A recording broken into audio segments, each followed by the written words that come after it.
Reading from the book of Genesis, chapter 21, verse 8 to 21.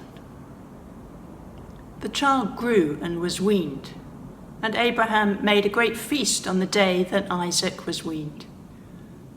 But Sarah saw the son of Hagar, the Egyptian, whom she had borne to Abraham, playing with her son Isaac. So she said to Abraham, "Cast out this slave woman with her son, for the son of this slave woman shall not inherit along with my son Isaac." The matter was very distressing to Abraham on account of his son.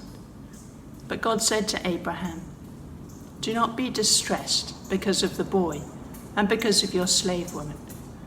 Whatever Sarah says to you, do as she tells you, for it is through Isaac that offspring shall be named after you. As for the son of the slave woman, I will make a nation of him also, because he is your offspring." So Abraham rose early in the morning and took bread and a skin of water and gave it to Hagar, putting it on her shoulder along with the child, and sent her away. And she departed and wandered about in the wilderness of Beersheba. When the water of the skin was gone, she cast the child under one of the bushes. Then she went and sat down opposite him a good way off, about the distance of a bow shot. For she said, "Do not let me look on the death of the child." And as she sat opposite him, she lifted up her voice and wept. And God heard the voice of the boy.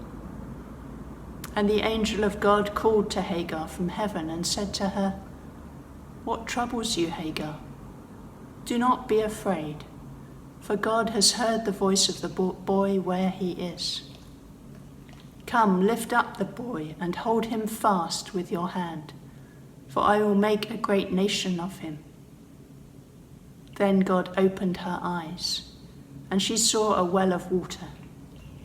She went and filled the skin with water and gave the boy a drink. God was with the boy, and he grew up. He lived in the wilderness and became an expert with the bow. He lived in the wilderness of Paran, and his mother got a wife for him from the land of Egypt. This is the word of the Lord. Thanks be to God.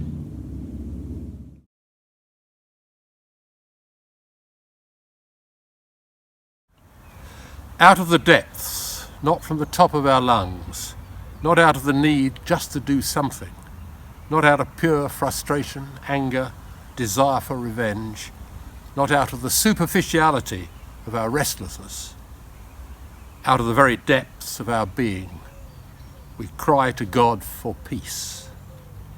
Out of that fearful place where we have to confess that we too are part of the destruction against which we are protesting.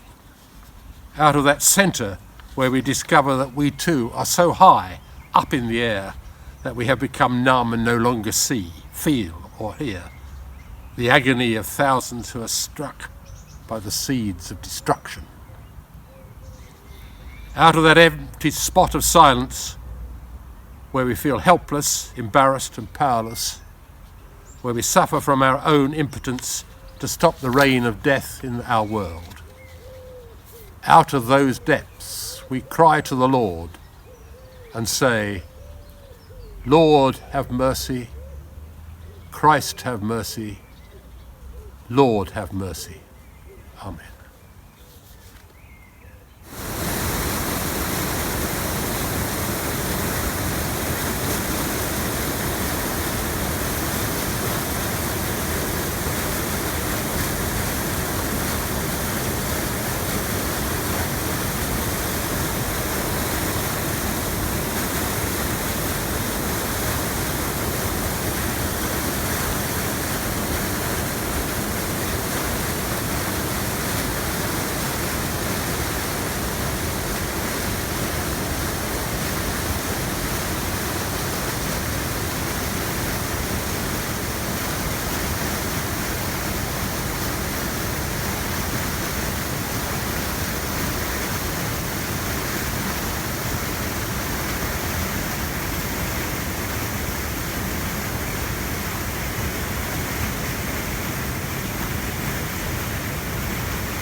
The Gospel is written in Matthew 10, verses 24 to 39. A disciple is not above the teacher, nor a slave above the master. It is enough for the disciple to be like the teacher, and the slave like the master. They have called the master of the house Beelzebub. How much more will they malign those of his household?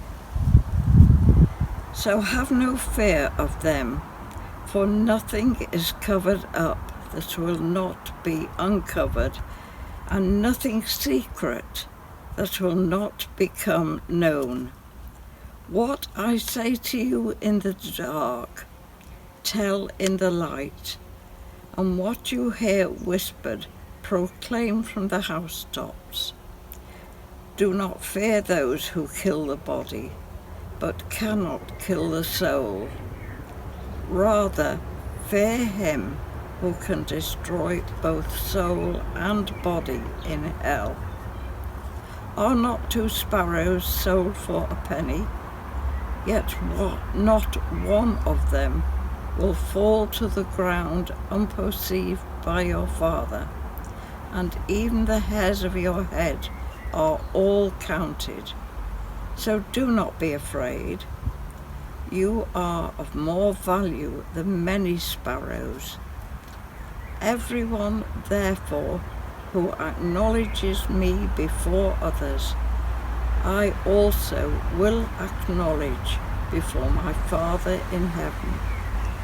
But whoever denies me before others, I will also deny before my Father in heaven.